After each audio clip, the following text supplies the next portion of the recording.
Hello and a very good evening. You're watching the news tonight on Rajya Sabha television with me, Frank Pereira. Here are the headlines.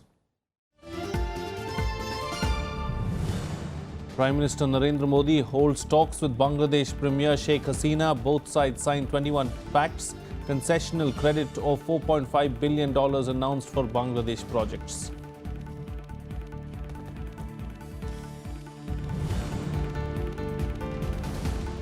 Prime Minister Modi hits out at Pakistan for fomenting terror in subcontinent. In a veiled reference, says it breeds, inspires and encourages terrorism.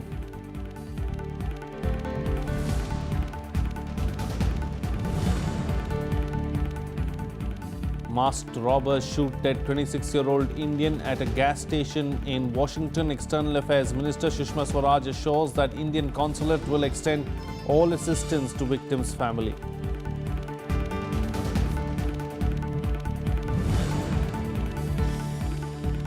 US to impose more sanctions on Syria after chemical attack by President Bashar al-Assad's regime, says punitive steps will be a part of ongoing effort to make it mend its ways.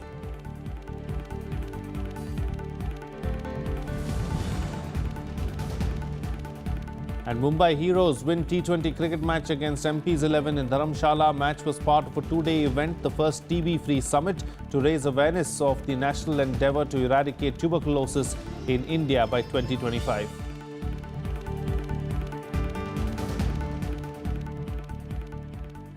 Well, India and Bangladesh announced their decision to close cooperation in defence and renewed efforts in development partnership. Prime Minister Narendra Modi also announced a soft loan of $4.5 billion in Bangladesh while assuring zero tolerance to terrorism. The announcements came after Modi met Bangladesh Prime Minister Sheikh Hasina on Saturday in Delhi. West Bengal Chief Minister Mamata Banerjee was also present in discussions that touched issues related to her state. Prime Minister Narendra Modi and Bangladesh Prime Minister Sheikh Hasina had two rounds of meetings on Saturday. Both expressed hope that the Teesta water sharing issue will be resolved soon. The presence of West Bengal Chief Minister Mamata Banerjee in her meetings in Delhi was also expected to provide reassurance on this score. 22 agreements and MOUs were signed between the two sides. The most important are 4 pacts in defence cooperation, 3 on nuclear energy and 1 on outer space. 2 other MOUs are on judicial cooperation and 1 each on IT, cybersecurity and geological survey.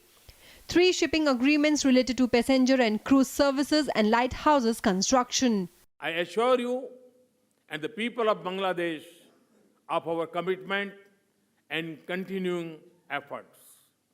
I firmly believe that it is only my government and Excellency Sheikh Hasina, your government, that can and will find an early solution to Teesta water sharing.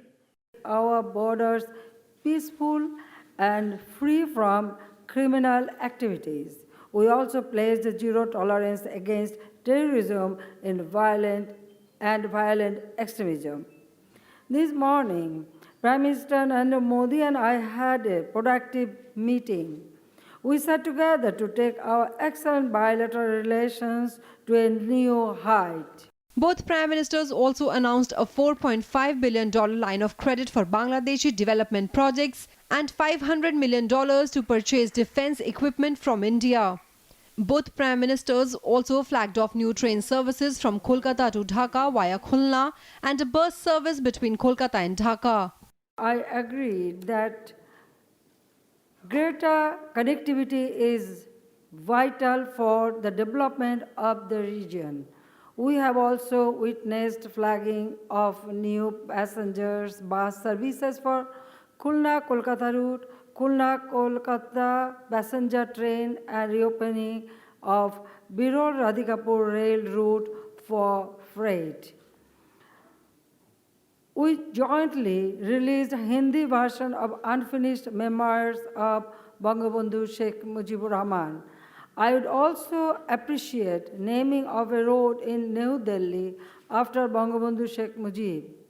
Today, we have also taken a long overdue step by signing an agreement on close cooperation between our armed forces. I'm also happy to announce a line of credit of US $500 million to support Bangladesh defense-related procurement. In implementing this line of credit, we will be guided by Bangladesh needs and priorities. On Saturday, Sheikh Hasina was given ceremonial welcome at the Rashtrapati Bhavan. She paid her respects to Mahatma Gandhi at Rajghat and met Vice President Mohammad Hamid Ansari. She also attended a ceremony to commemorate Indian soldiers martyred during the Bangladesh Liberation War. Sheikh Hasina's visit is being watched keenly in Bangladesh ahead of its general election in 2019.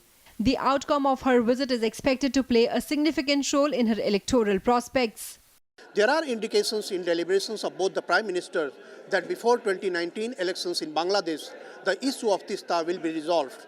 And it will not be only diplomatic victory for Sheikh Hasina, it will also ensure her political victory in Bangladesh, and that will be indeed a good news for India. Akhilesh Suman for Rajya Television with camera person Shiv Kumar in Delhi. Well, Prime Minister Narendra Modi hit out at Pakistan for fomenting terror in the region, saying it breeds, inspires and encourages terrorism.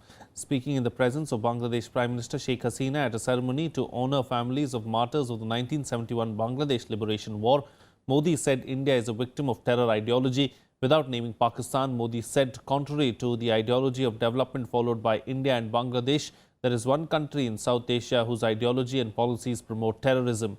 Praising the Bangladeshi Prime Minister who is on a visit to India, Modi said India and Bangladesh are together because its people are together.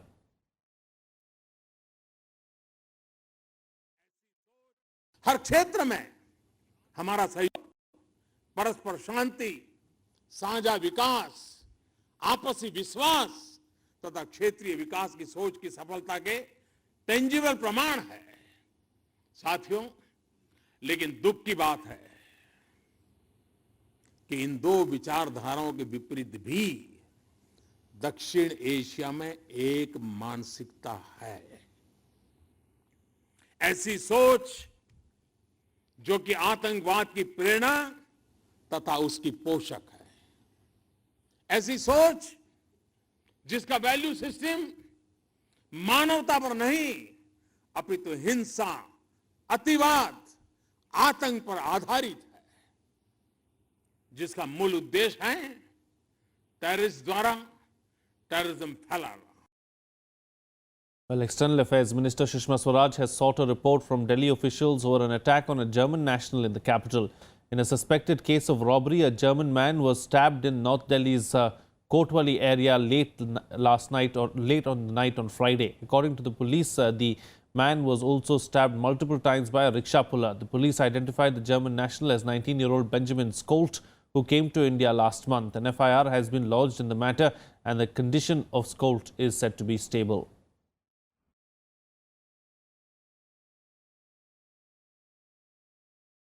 Well, Chief Justice of India J.S. Keher has expressed concern over election promises remaining routinely unfulfilled and manifestos turning out to be mere pieces of paper.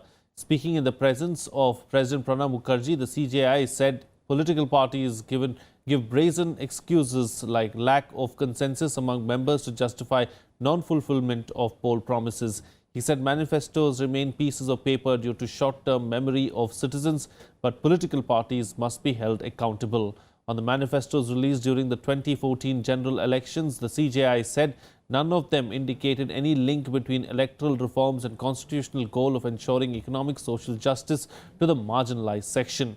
He said, pursuant to Supreme Court's directions to the Election Commission of India to formulate guidelines against freebies, the poll panel has been taking action against parties for violation of the Model Code of Conduct. Well, income tax surveys at the premises of Tamil Nadu Health Minister Vijaya Bhaskar have allegedly revealed that 89 crore rupees were for distribution to voters in RK Nagar Assembly constituency, which goes to poll on April 12th. The IT officials raided 50 locations in Tamil Nadu on Friday and seized 5.5 crore rupees from 3 of Vijaya Bhaskar's associates and incriminating documents which also have references to the by-poll. The AIADMK Amma faction has called the raids a case of political vendetta aimed at intimidating voters. Vijaya Bhaskar is a key campaigner for the AIADMK's Shashikala faction candidate Dinakaran, who is contesting the RK Nagar bypoll. No amount from my native place, where my father and mother living in Ilupur, there's no amount. No amount from my factory, no amount from my brother college. And another thing, and they're telling, in some media even I also seen some one Mr. Nainar from Triple K and they seized, but he is no way connected. Even in my PA, I have 3 PA, senior PA, special PA, junior PA, and in my PA's house also, they are not seized any amount. Well, with the decrease in cloud cover after 4 days on Saturday, the flood threat looming over the Kashmir Valley has ended. The Met Department dispelled fears of floods and predicted fair weather in the coming days after the water level in the Jhelum and its tributaries started receding. The Flood Control Department will, however, continue to remain on high alert till temporary breaches and seepage at some places in the river and stream embankments were plugged. The University of Kashmir announced that all exams scheduled for Saturday will be held as announced. Educational institutions will, however, remain closed in the valley till Monday. The centre on Friday assured all help to the state which was grappling with flash floods.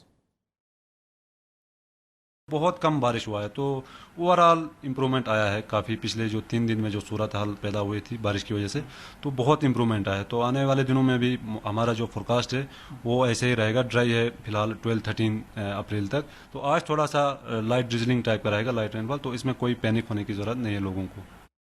Well, here's a roundup of the other news from across the country and nationwide.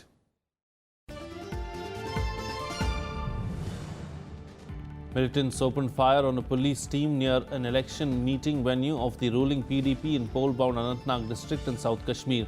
No one was hurt. The meeting was being held in connection with the Lok Sabha bypoll to Anantnag parliamentary constituency slated for April 12th.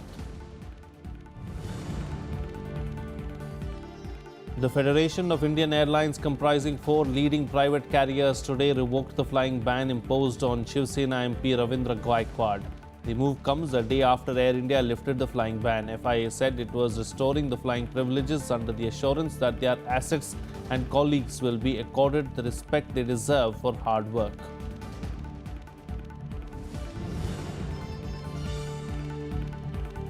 The Uttar Pradesh government will conduct a probe into the sale of 21 sugar mills in the state in 2010 and 11. The decision was taken at a review meeting of the Sugarcane Development Department chaired by Chief Minister Yogi Adityanath. The state government is also considering a CBI probe into the matter. Spiritual leader Dalai Lama will deliver discourses at the Tawang Monastery till April 10th. Owing to the rescheduled visit, he would not be able to go to Itanagar. The exiled Tibetan leader is on a 9-day visit to Arunachal Pradesh.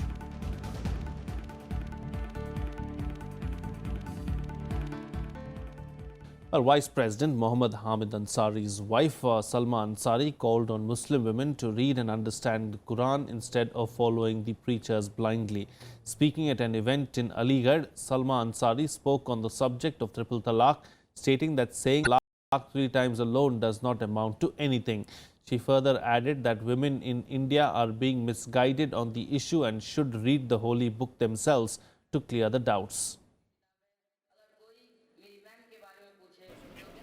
Triple तलाक का कोई मुद्दा नहीं है बिल्कुल बेकार की चीज़ है ट्रिपल तलाक को मैं कह दूँ कोई कह दे कि तलाक ऐसे कोई तलाक नहीं होती इसीलिए तो एम्फसाइज कर रही हूँ कि कुरान पढ़िए मैं तो ये कहती हूँ कि औरतों में इतनी अपनी हिम्मत होनी चाहिए कि खुद कुरान पढ़ें उसके बारे में सोचें उसके बारे में नॉलेज हासिल करें कि रसूल ने क्या कहा शरीयत क्या कहता है किसी को ऐसे ही नहीं फॉलो करना चाहिए.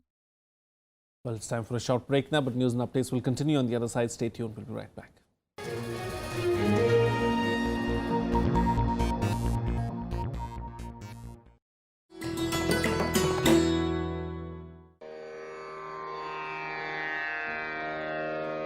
The sacred relics of Buddha were unearthed in Piprava in Uttar Pradesh. Buddhist monks from all over the world visit the National Museum to pay their respects. These charred bone fragments of Buddha are housed in the gold canopy gifted by the royal family of Thailand.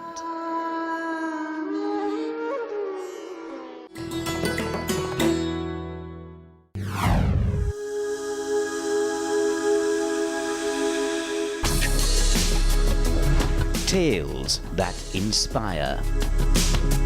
Stories of social change. A salute to diversity.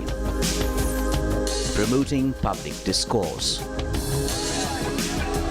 Events that motivate. Inspiring the innovative spirit.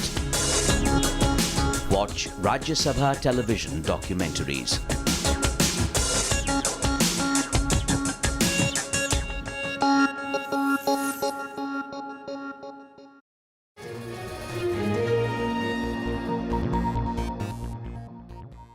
Welcome back. You're watching Rajya Sabha television. Well, another Indian was attacked in America. Masked robbers allegedly shot dead 26-year-old Vikram Jaryal in Washington on Thursday. This was the third such incident of Indians being attacked in the US in the past 1.5 months. External Affairs Minister Sushma Swaraj has promised all help to the family and said that the Indian consulate is in touch with authorities in the US on probe into the incident. Family members of 26-year-old Vikram Jaryal in utter shock after receiving news of his death in Washington. Jaryal was killed allegedly by two masked men at a gas station on Thursday. Jaryal was behind the counter at the AM/PM gas station in Yakima City when the robbers shot him. He was rushed to the hospital where he died of his injuries. Vikram, who belongs to Hoshiarpur in Punjab, had shifted to US just a month ago. His family has sought External Affairs Minister Sushma Swaraj's help in bringing back his body from the US.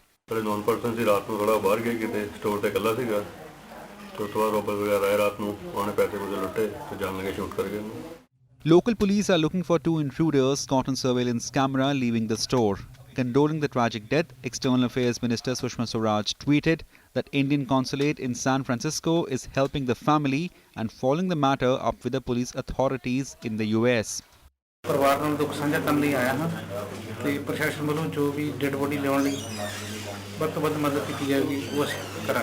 This is the third case of Indian being attacked in America in the past 1.5 months. On 22nd February, Engineer Srinivas Kuchibotla was shot dead by a US Navy veteran at a pub in Kansas. While on 2nd of March, Indian businessman Harnish Patel was shot outside his house in South Carolina. Bureau Report, Rajya Sabha TV. Well, a day after the US missile launch on a Syrian airbase in rebel-held Idlib province, Western allies have offered a strong backing, saying that the gas attack cannot go unpunished. However, the Syrian government and its ally Russia say it violated international law. US has, however, warned of more action. It is also now investigating if Russia was involved in the chemical attack that prompted the strikes. Syrian military personnel inspecting the damage to the Shariat air base, which was bombed by the US Air Force after the alleged chemical weapon attack in Idlib province that killed at least 80 people and injured dozens more. US said the base was used to store chemical weapons. The US airstrikes are reported to have killed 6 civilians, but the US has denied it. While UN has appealed for restraint, the US warned it may take further action. The US has also started investigating whether Russia was involved in the chemical attack that prompted President Donald Trump to launch the first direct military assault against the Assad regime. As I warned on Wednesday, when the international community consistently fails in its duty to act collectively, there are times when states are compelled to take their own action. The indiscriminate use of chemical weapons against innocent civilians is one of those times. The United States will not stand by when chemical weapons are used. The Secretary General said he continues to follow the situation in Syria closely and with grave concern. Mindful of the risk of escalation, the Secretary General appealed for restraint to avoid any facts that could deepen the suffering of the Syrian people. The Secretary General calls on the parties to urgently renew their commitment to making progress in the Geneva talks. World leaders as well as US senators themselves are sharply divided over the US missile bombardment. While many Western powers supported America's action, Syrian President Bashar al-Assad called it an unjust and unabashed assault. Russian President Vladimir Putin also denounced the strike as an act of aggression and said it violated international law. Moscow has also promised to strengthen its ally Syria's anti-aircraft defenses. It is also closing down a hotline with the US designed to avoid collisions between their air forces over Syria. Нарушение международного права и акт агрессии. Решительно осуждаем нелегитимные действия американской стороны. Последствия для региональной и международной стабильности могут быть самыми серьезными. The United Kingdom supports the US airstrike on the Al-Shayrat airfield because war crimes have consequences. And the greatest war criminal of all, Bashar al-Assad, has now been put on notice. You can debate the legality of these strikes. You know, I think they were justifiable, but they are on an uncertain legal foundation. There was no UN Security Council resolution, obviously. There was no direct defense of the United States or even of Americans, for that matter, that we could really invoke a traditional interpretation of a self-defense right under international law. The US has led a coalition carrying out airstrikes against jihadist groups in Syria since 2014, but this is the first time it has targeted government forces, representing a substantial escalation of the military campaign in the region. The attack has also escalated tensions between the US and Russia that are supporting opposite sides in Syria. Bureau Report, Rajya Sabha TV. Well, here's a roundup of the other international news and global buzz. Swedish police arrested 2 men after a lorry crashed into a Stockholm department store on Friday, killing at least 4 people. Police said one of the men was arrested on suspicion of being the driver. Calling it a terrorist attack, Swedish Prime Minister Stefan Löfven has said the country's borders have been tightened.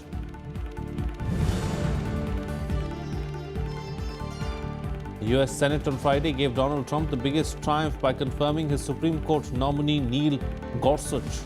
The Senate voted 54-45 to approve Republican Trump's pick. 3 Democrats also joined the Republicans in voting. Gorsuch's confirmation ends the longest Supreme Court vacancy since 1862 during the American Civil War.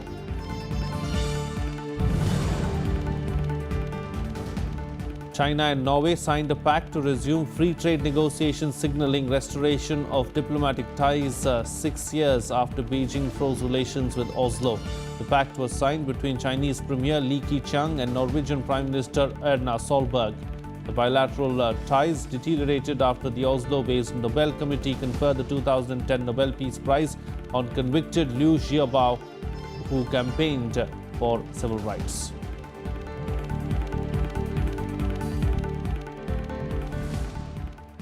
Well, ending a long-standing impasse, the Indian Olympic Association granted affiliation to the Boxing Federation of India. The controversy broke last September when the Boxing Federation of India took charge of the sport after elections were conducted in the presence of International Boxing Association and Sports Ministry observers.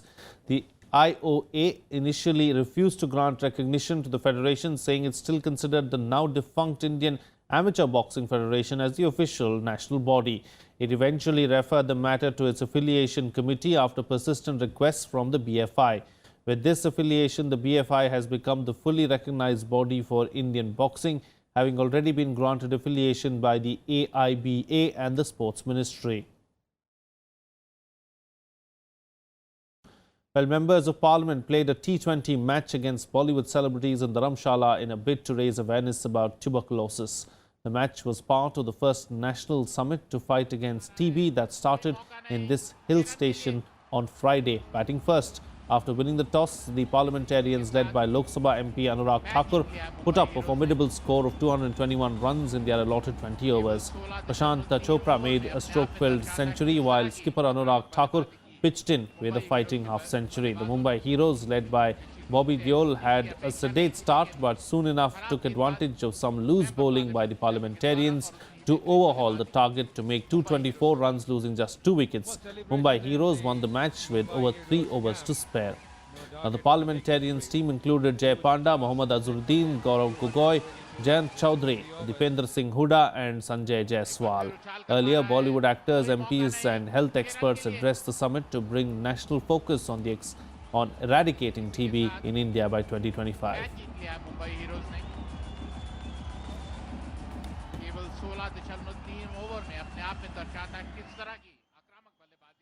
Well, that's it on this newscast. Good night.